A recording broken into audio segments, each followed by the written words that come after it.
الحمد لله رب العالمين والعاقبة للمتقين والصلاة والسلام على أشرف الأنبياء والمرسلين وعن عائشة رضي الله تعالى عنها قالت كان رسول الله صلى الله عليه وآله وسلم يقول في ركوعه وسجوده سبحانك اللهم ربنا وبحمدك اللهم اغفر لی۔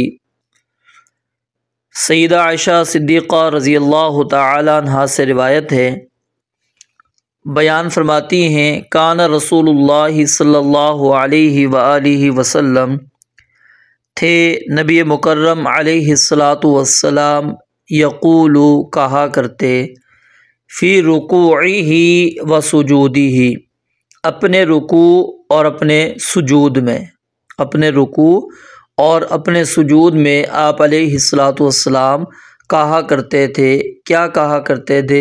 سبحانک اللہم ربنا وبحمدک اللہم اغفر لی، کہ اے اللہ تیری ذات پاک ہے، میں تیری تقدیس بیان کرتا ہوں، اے ہمارے پروردگار، اور میں تیری حمد کے ساتھ تیری خوبیوں کو بیان کرتا ہوں، اللہم اغفر لی، اے اللہ تو مجھے بخش دے۔ متفق علیہ، یہ حدیث بخاری اور مسلم کی ہے۔ گزشتہ روایت کے اندر آپ نے یہ بات پڑھی تھی کہ نبی مکرم علیہ الصلاۃ والسلام نے فرمایا کہ رکوع جو ہے فَعَظِّمُوا فِيهِ الرَّبَّ، کہ اس کے اندر اپنے رب کی عظمت بیان کرو، تعظیم بیان کرو، اس کی بزرگی بیان کرو۔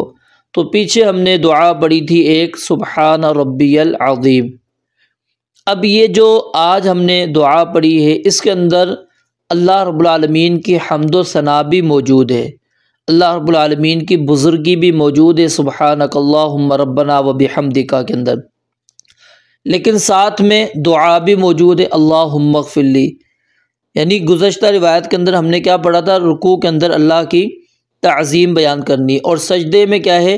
آپ نے فرمایا کہ فَقَمِنٌ أَن يُسْتَجَابَ لَكُمْ فَاجْتَهِدُوا فِي الدُّعَاء، کہ دعا کے اندر خوب محنت کرو، کوشش کرو، کیونکہ سجدے کی حالت میں کی جانے والی دعا یہ اس بات کے زیادہ لائق ہے کہ وہ دعا قبول ہو جائے۔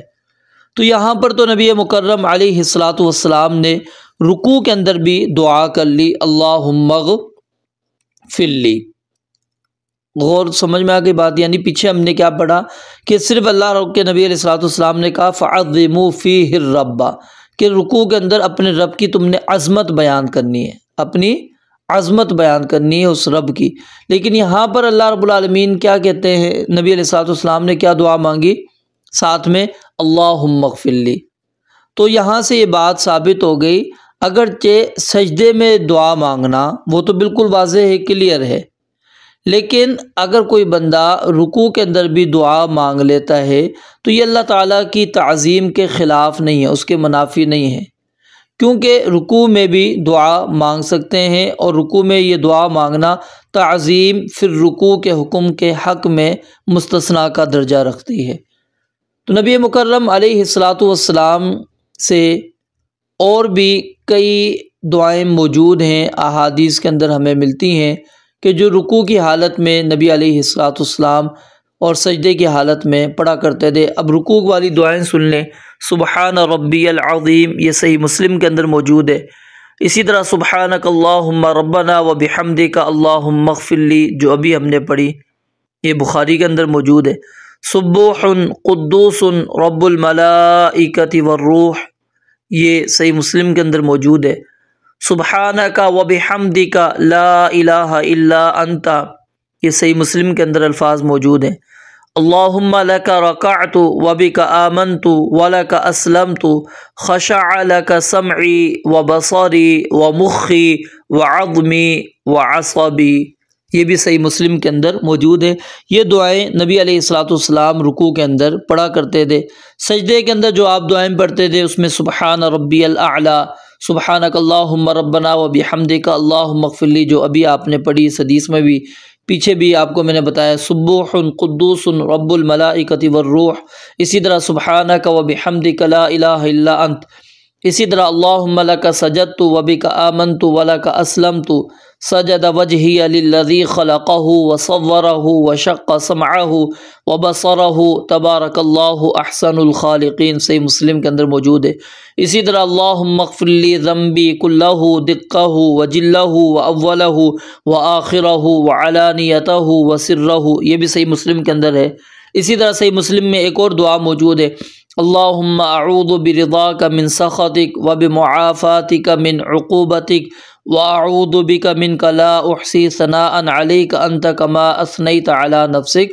تو بہرحال نبی مکرم علیہ السلام سے ہمیں رکوع اور سجود کی مختلف دعائیں ملتی ہیں، تو ان میں سے کوئی بھی دعا آپ پڑھ سکتے ہیں۔ یہاں پر جو ہم نے دعا پڑھی اس کے اندر ایک چیز ہم نے پڑھی ہے کہ اللہم اغفر لی۔ یہاں سے یہ بات سمجھ لیں کہ نبی مکرم علیہ السلام کی عاجزی انکساری کا اندازہ لگائیے کہ آپ علیہ السلام اللہ رب العالمین سے کیا کرتے تھے؟ استغفار کرتے تھے۔ اور سیدہ عائشہ صدیقہ رضی اللہ تعالیٰ عنہ بیان فرماتی ہیں کہ جب سورہ نصر نازل ہوئی، اذا جاء نصر اللہ والفتح، اس کے بعد آپ علیہ السلام نے اپنے رکوع میں اور اپنے سجدے میں یہ دعا لازم کر لی، کیونکہ اللہ رب العالمین نے اس کے اندر آپ کو حکم کیا دیا تھا؟ فسبح بحمد ربک واستغفرہ۔ تو اب اس کے اندر کیا ہے؟ اللہ تعالیٰ کی تسبیح بھی ہے، سبحانک اللہم، اور فسبح بحمد ربک، حمد و ثنا بھی آ جائے گی، سبحانک اللہم ربنا و بحمدک، ٹھیک ہے، اور ساتھ میں واستغفرہ استغفار اللہم اغفر لی۔ تو نبی علیہ السلام نے اس آیت کے اوپر عمل کرتے ہوئے آپ نے، سیدہ عائشہ بیان فرماتی ہیں، اپنے رکوع اور سجدے کے اندر آپ نے یہ دعا رکھ دی۔ اور نبی علیہ السلام یا پھر جتنے بھی انبیاء کرام علیہ السلام ہیں، یاد رکھیے وہ ہر اس گناہ سے معصوم ہیں، بری ہیں جو ان کی رسالت کہ مقام، ان کی نبوت کے کمال کے منافی ہو، جیسے چوری کرنا، جھوٹ بولنا، غیبت کرنا، حرام کام کا ارتکاب کرنا۔ ان تمام گناہوں سے بالکل معصوم ہوتے ہیں انبیاء کرام علیہ السلام۔ جہاں تک انبیاء کرام علیہ السلام کے استغفار کا مطلب ہے، جو وہ استغفار مانگتے ہیں، اس سے مراد کبائر سے معافی مانگنا نہیں ہوتا، بلکہ ان اجتہادی خطاؤں سے معافی مانگنا ہوتا ہے جو انبیاء کرام علیہ السلام سے سرزد ہو جاتی ہیں۔ جیسا کہ اللہ رب العالمین نے فرمایا نا، عفا اللہ عنک لما اذنت لہم، کہ آپ کو اللہ تعالیٰ معاف کر دیا، اللہ تعالیٰ نے آپ کو، کہ آپ نے ان کو اجازت کیوں دی؟ حتی یتبین لک الذین صدقوا وتعلم الکاذبین، یعنی یہاں پر کیا تھا؟ آپ کا اجتہاد تھا، لیکن یہاں پر بھی اللہ رب العالمین نے گناہ کے ذکر سے پہلے معافی کا ذکر کر دیا۔ یہ اس بات کی دلیل ہے کہ یہ گناہ جو تھا اجتہادی خطا تھی، کیونکہ وہ گناہ جو نبوت اور رسالت کے منافی ہو، وہ گناہ یہاں پر مراد نہیں ہے۔ تو نبی مکرم علیہ السلام یہ دعا پڑھا کرتے تھے فی رکوعہ و سجودہ، اپنے رکوع اور اپنے سجدوں کے اندر۔ تو ہمیں اور جو دعائیں ہیں وہ، یا یہ جو دعا ہے، یہ اپنے رکوع اور سجدے کے اندر اس کا اہتمام کرنا چاہیے۔ رب العالمین سے دعا ہے اللہ تعالیٰ سمجھنے عمل کرنے کی توفیق عطا فرمائے۔ وآخر دعوانا ان الحمد للہ رب العالمین۔